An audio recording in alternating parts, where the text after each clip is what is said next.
Good morning dear students. मेरा नाम कमलप्रीत कौर है और मैं जीपीसी बीकानेर में इलेक्ट्रॉनिक्स की प्रवक्ता हूँ। वीडियो लेक्चर्स की सीरीज में आज हम नया सब्जेक्ट शुरू करने जा रहे हैं, इलेक्ट्रॉनिक्स 206। मैं आपको सिलेबस में दिखा देती हूँ। सब्जेक्ट का नाम है wave propagation and communication engineering.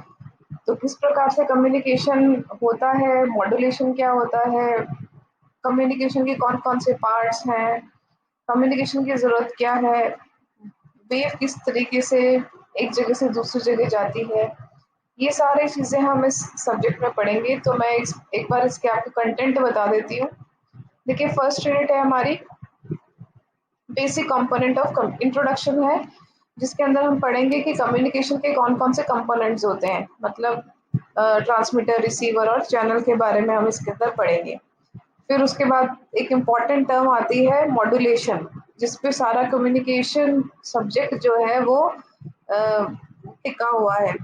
तो मॉड्यूलेशन क्या होता है और मॉड्यूलेशन की ज़रूरत क्यों है कम्युनिकेशन में।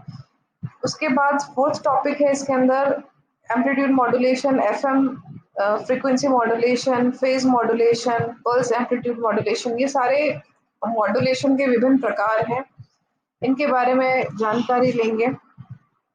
सेकेंड जो यूनिट हमारी रहेगी वो रहेगी ईएम वेव प्रोपगेशन। ये मतलब इलेक्ट्रोमैग्नेटिक वेव किस प्रकार से प्रोपगेट करती है, मतलब एक स्थान से दूसरे स्थान पे अगर आपको इलेक्ट्रोमैग्नेटिक वेव्स के थ्रू कम्युनिकेशन करना है तो किस तरीके से होता है और कौन कौन से फैक्टर्स उसके अंदर रिस्पॉन्सिबल होते हैं। तो उस हिसाब से जो हमारे जो इलेक्ट्रोमैग्नेटिक वेव्स हैं जिनका हम कम्युनिकेशन में यूज़ करते हैं, उनको भी विभिन्न भागों में बांटा गया है। ग्राउंड वेव, स्पेस वेव और स्काई वेव, ये 3 प्रकार की वेव्स हैं।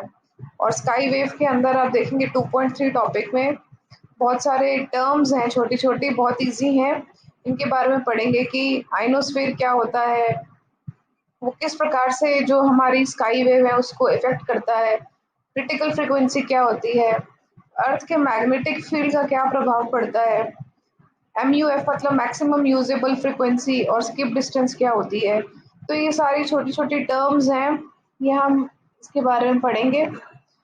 उसके बाद थर्ड यूनिट है आपकी एंटीनास की, कि आप एंटीना कितने प्रकार के एंटीना है, एंटीना किस सिद्धांत पे काम करता है और रेडिएशन पैटर्न अलग अलग एंटीना का क्या है। तो ये सारे एंटीनाज हैं जो आपको पढ़ने हैं। एंटीना एरे क्या होती है, उसके बाद फोल्डेड डाइपोल, रोम्बिक एंटीना, ये सब एंटीना के विभिन्न प्रकार हैं। तो इसमें आपको उसकी कैरेक्टरिस्टिक्स पता होनी चाहिए और रेडिएशन पैटर्न क्या होता है वो पता होना चाहिए। फोर्थ यूनिट है हमारी नॉइस एंड क्रॉस टॉक, मतलब जब भी हम एक स्थान से दूसरे स्थान पे मैसेज को, इंफॉर्मेशन को भेजते हैं तो चैनल जिस भी चैनल के थ्रू हमारा इंफॉर्मेशन जा रही है उसमें कुछ ना कुछ नॉइस ऐड हो जाती है। तो वो नॉइस के भी विभिन्न प्रकार हैं, कितने प्रकार की नॉइस है। तो ये नॉइस के प्रकार हैं, एटमॉस्फेरिक नॉइस है, शॉर्ट नॉइस है, थर्मल है, तो इनके बारे में पढ़ेंगे। नॉइस फिगर एक इम्पॉर्टेंट टर्म है, वो क्या होती है वो पढ़ेंगे। क्रॉस टॉक क्या होती है, ये सारी चीज़ें हम noise and cross talk fourth unit के अंदर कवर अप करेंगे। फिफ्थ यूनिट है हमारी एम्पलीट्यूड मॉड्यूलेशन। हमने फर्स्ट यूनिट में खूब सारे मॉड्यूलेशंस के बारे में थोड़ा थोड़ा जानकारी जो ली होगी उसी को ही एक्सटेंड करेंगे। और जो फिफ्थ यूनिट है वो है एम्पलीट्यूड मॉड्यूलेशन। तो इसमें आपका पूरा डिटेल में है एम्पलीट्यूड मॉड्यूलेशन की, वेव की इक्वेशन क्या होती है, उसका डेरिवेशन है, मॉड्यूलेशन इंडेक्स क्या होता है, एएम वेव के अंदर टोटल पावर कितनी होती है और किस प्रकार से एएम मॉड्यूलेशन किया जा सकता है, कौन कौन से सर्किट हैं जिसके थ्रू हम मॉड्यूलेटर बना सकते हैं। और अगर हमने यदि मॉड्यूलेशन कर दिया है तो डीमॉड्यूलेशन कैसे करेंगे। तो ये चीज़ें एएम मॉड्यूलेशन के अंदर कवर अप करेंगे। एएम मॉड्यूलेशन में जो एएम वेव होती है वो भी अलग अलग प्रकार की होती है, सब double side band, single side band, vestigial side band ऐसे है।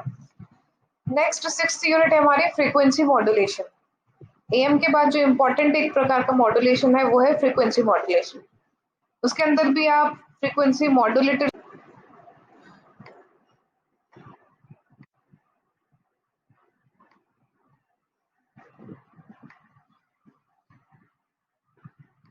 देखिए, ए मॉड्यूलेशन के बाद जो 6th यूनिट आती है वो है फ्रीक्वेंसी मॉड्यूलेशन की। किस प्रकार से फ्रीक्वेंसी मॉड्यूलेशन किया जाता है, मॉड्यूलेशन के बाद डीमॉड्यूलेशन कैसे करना है, उसमें अलग अलग टाइप के डीमॉड्यूलेटर्स हैं। उसके बाद comparison of am and FM, दोनों में क्या समानताएं हैं, क्या विभिन्नताएं हैं, उन दोनों का कंपैरिजन है। और 7th यूनिट है रेडियो रिसीवर्स की।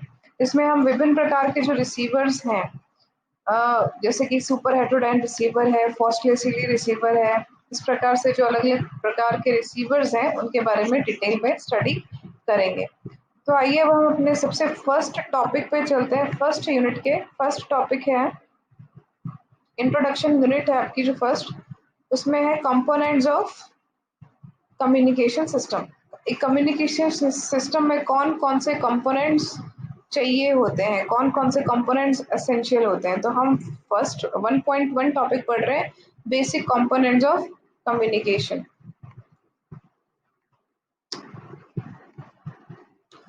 तो सबसे पहले देखिए कम्युनिकेशन क्या होता है।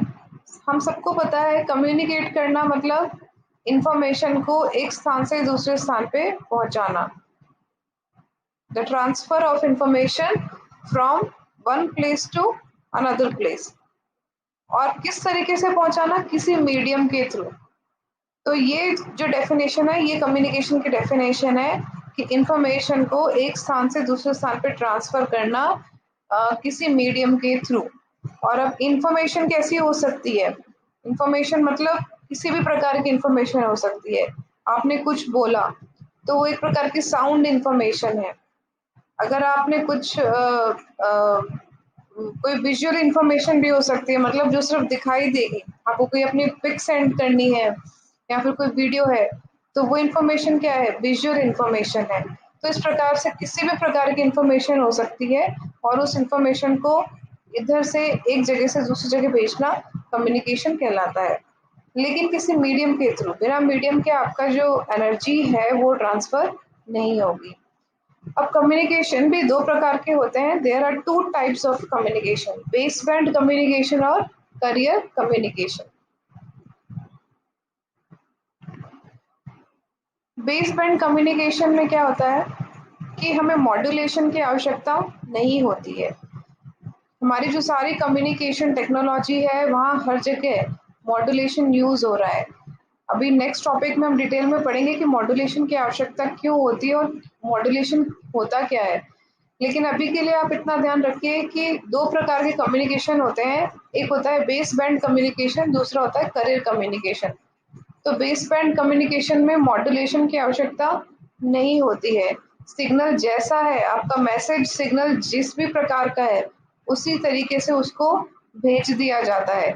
सिर्फ जो आपका सिग्नल है, जो आपकी इंफॉर्मेशन है, उसको इलेक्ट्रिकल सिग्नल में कन्वर्ट किया जाता है और उस इलेक्ट्रिकल सिग्नल को बिल्कुल उसी प्रकार से उसी अवस्था में भेज दिया जाता है। तो ये जो बेस बैंड कम्युनिकेशन होता है वो एक वायर के थ्रू होता है, कोएक्सियल केबल के थ्रू हो सकता है और ऑप्टिकल फाइबर के थ्रू हो सकता है, लेकिन एंटीना के थ्रू नहीं हो सकता। एंटीना के थ्रू क्यों नहीं हो सकता, क्योंकि जो बेस बैंड सिग्नल होता है उसकी जो पावर होती है वो बहुत ज़्यादा नहीं होती है।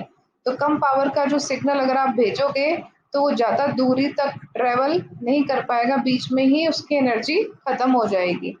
तो इसलिए जो बेस बैंड कम्युनिकेशन है, सबसे पहली बात तो इसमें मॉड्यूलेशन की आवश्यकता नहीं होती, और दूसरा वायर, कोएक्सियल केबल और ऑप्टिकल फाइबर के थ्रू हम इसको ट्रांसमिट कर सकते हैं, एंटीना के थ्रू नहीं कर सकते। सेकंड जो कम्युनिकेशन है वो है कैरियर कम्युनिकेशन। कैरियर कम्युनिकेशन के अंदर मॉड्यूलेशन किया जाता है, और मॉड्यूलेशन क्योंकि हम कर देते हैं उससे जो हमारा मैसेज सिग्नल होता है उसकी जो पावर होती है वो बढ़ जाती है। ठीक है ना। देखिए, पावर और एनर्जी फ्रीक्वेंसी के डायरेक्टली प्रोपोर्शनल है, मतलब जितनी ज़्यादा सिग्नल में फ्रीक्वेंसी होगी उतनी ज़्यादा सिग्नल की पावर होगी। तो यानी अगर सिग्नल की फ्रीक्वेंसी हाई है तो उसमें पावर ज़्यादा है, वो ज़्यादा दूरी तक जा सकता है। तो करियर कम्युनिकेशन में एक तो मॉड्यूलेशन किया जाता है, और मॉड्यूलेशन करने की वजह से जो हमारा ओरिजिनल सिग्नल होता है उसकी एनर्जी बढ़ जाती है, क्योंकि उसकी फ्रीक्वेंसी बढ़ जाती है और हम उसको एंटीना के थ्रू ट्रांसमिट कर सकते हैं। तो जितने भी प्रकार के कम्युनिकेशन हो रहे हैं जहाँ हम मॉड्यूलेशन कर रहे हैं, चाहे एएम मॉड्यूलेशन हो, एफएम मॉड्यूलेशन हो या डिजिटल मॉड्यूलेशन हो, बहुत प्रकार की मॉड्यूलेशन है, तो जहाँ पे भी मॉड्यूलेशन हो रहा है वो एक करियर कम्युनिकेशन का उदाहरण है। तो अब नेक्स्ट टॉपिक है हमारा components of communication system. Communication system में कौन कौन से कंपोनेंट्स हैं? तो देखिए, ये ब्लॉक डायग्राम से देखिए, सबसे पहला होता है सोर्स। सोर्स मतलब जहाँ से इंफॉर्मेशन ओरिजिनली निकलेगी, जहाँ से इंफॉर्मेशन पैदा होनी स्टार्ट होगी, ओरिजिनेट होगी।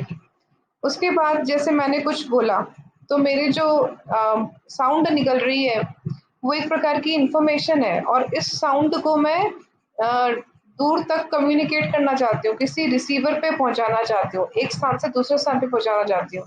तो सोर्स तो क्या हो गया, जो साउंड सिग्नल मेरे मुंह से निकल रहा है वो सोर्स हो गया। उसके बाद इनपुट ट्रांसड्यूसर।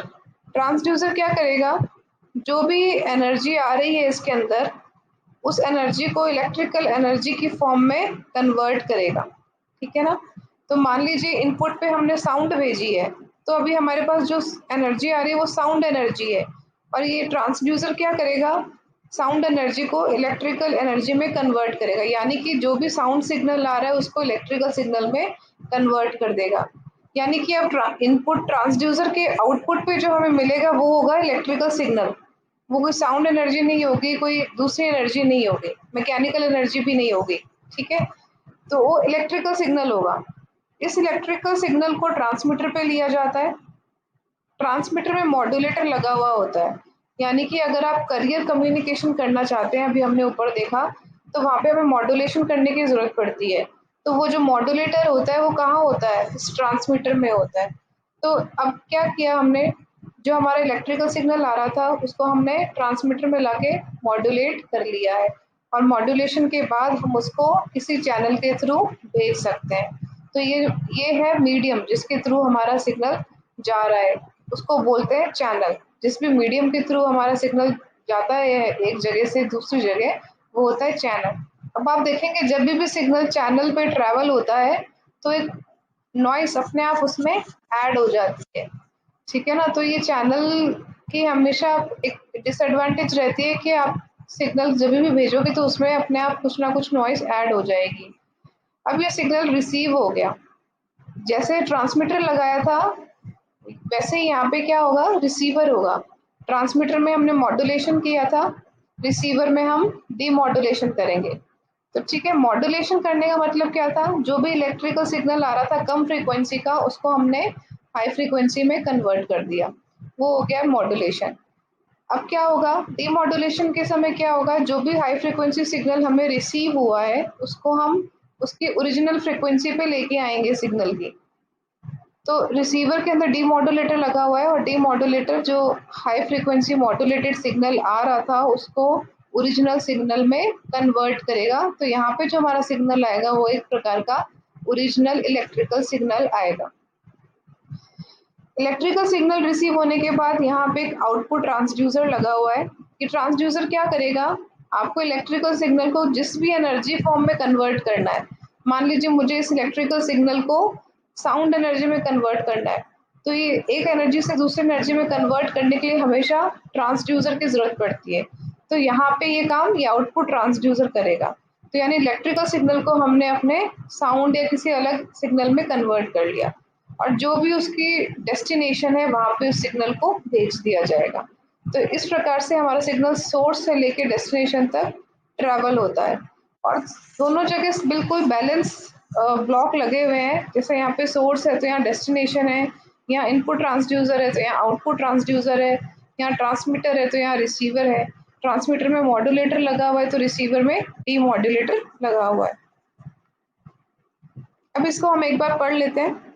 सोर्स क्या है, सोर्स जो कि मैसेज को ओरिजिनेट करता है, जहाँ से मैसेज हमारा निकलना शुरू होता है।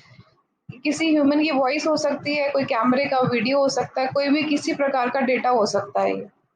इनपुट ट्रांसड्यूसर क्या करेगा, इनपुट ट्रांसड्यूसर कन्वर्ट करेगा किसी भी प्रकार की एनर्जी को इलेक्ट्रिकल एनर्जी के अंदर। यानी अगर इनपुट पे प्रेशर आ रहा है या लाइट एनर्जी आ रही है तो उस लाइट एनर्जी को भी इलेक्ट्रिकल एनर्जी में कन्वर्ट करेगा। तो हमेशा इनपुट ट्रांसड्यूसर हमेशा डिफरेंट एनर्जी को इलेक्ट्रिकल एनर्जी में कन्वर्ट करेगा। ट्रांसमीटर ट्रांसमीटर क्या करता है कि इनपुट सिग्नल जो आ रहा है, जो इनपुट इलेक्ट्रिकल सिग्नल आ रहा है उसको मॉडिफाई करेगा।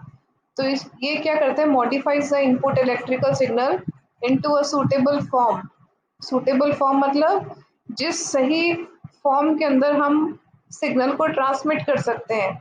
और और किस फॉर्म में कर सकते हैं, हमें एंटीना से सिग्नल को ट्रांसमिट करवाना होता है। अगर हमें सिग्नल को एंटीना से ट्रांसमिट करवाना है तो सिग्नल की जो पावर होनी चाहिए वो हाई होनी चाहिए, और हाई पावर के लिए हम मॉड्यूलेशन करते हैं। मॉड्यूलेशन मतलब मॉडिफाई करते हैं signal. Transmitter contains a modulator. तो ट्रांसमीटर में क्या लगा होगा, हमेशा एक मॉड्यूलेटर होगा। अगर आप बेस बैंड कम्युनिकेशन यूज कर रहे हो, बेस बैंड कम्युनिकेशन में जैसे कि हमने पढ़ा कि मॉड्यूलेशन की जरूरत नहीं पड़ती है, तो उस केस में ट्रांसमीटर के अंदर मॉड्यूलेटर नहीं होगा। नेक्स्ट, चैनल हमने देखा। चैनल मतलब ऐसा मीडियम जिसके थ्रू हमारा जो डेटा है, जो सिग्नल है, वो ट्रैवल कर रहा है ट्रांसमीटर से रिसीवर की तरफ।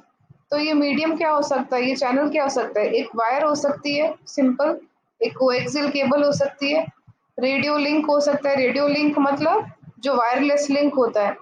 ऑप्टिकल फाइबर केबल हो सकती है। वेव गाइड, हाई फ्रिक्वेंसी जो माइक्रोवेव वेव्स होती हैं उसके लिए वेव गाइड यूज किया जाता है, उन माइक्रोवेव्स को ट्रांसमिट करने के लिए, रिसीव करने के लिए। रिसीवर के अंदर डीमॉड्यूलेटर लगा होगा, जैसे कि हमने ट्रांसमीटर में देखा था मॉड्यूलेटर लगा था, वैसे रिसीवर में डीमॉड्यूलेटर लगा होगा। तो डीमॉड्यूलेटर क्या करेगा, जो हमारा सिग्नल रिसीव हुआ है उसको ओरिजिनल बेस बैंड सिग्नल के अंदर कन्वर्ट करेगा। आउटपुट ट्रांसड्यूसर क्या करेगा, आउटपुट ट्रांसड्यूसर जो भी इलेक्ट्रिकल सिग्नल आ रहा है उसको ओरिजिनल फॉर्म के अंदर कन्वर्ट करेगा। मतलब लाइट एनर्जी में भी कन्वर्ट कर सकता है, प्रेशर में कर सकता है, फोर्स में कर सकता है, मैकेनिकल में कर सकता है, अलग प्रकार की एनर्जी में कन्वर्ट कर सकता है। और डेस्टिनेशन मतलब जहाँ पे मैसेज को हमें फाइनली भेजना था, तो वो होता है डेस्टिनेशन। तो इस प्रकार से आपने कंपोनेंट्स के बारे में पढ़ा कि किसी भी प्रकार का कोई कम्युनिकेशन सिस्टम होगा वहाँ पे ये सारे कंपोनेंट्स प्रेजेंट ही होंगे। चैनल आप बदल सकते हैं, ट्रांसड्यूसर आप अलग अलग ले सकते हैं, ट्रांसमीटर भी बदल सकता है। ट्रांसमीटर कैसे बदलेगा, अगर आप एम्पलीट्यूड मॉड्यूलेशन यूज़ कर रहे हो तो वहाँ पे उस हिसाब का ट्रांसमीटर चाहिए, अगर आप फ्रीक्वेंसी मॉड्यूलेशन यूज़ कर रहे हो तो वहाँ पे अलग ट्रांसमीटर की ज़रूरत है।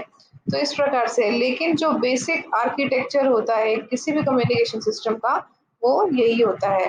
और ये 7 जो अभी हमने पढ़े हैं ये सारे कम्युनिकेशन के कंपोनेंट्स हैं। नेक्स्ट क्लास के अंदर हम अपना जो नेक्स्ट टॉपिक है 1.2, मॉड्यूलेशन क्या होता है और मॉड्यूलेशन की क्या आवश्यकता है, इन दोनों टॉपिक्स को हम डिस्कस करेंगे। Okay, thank you.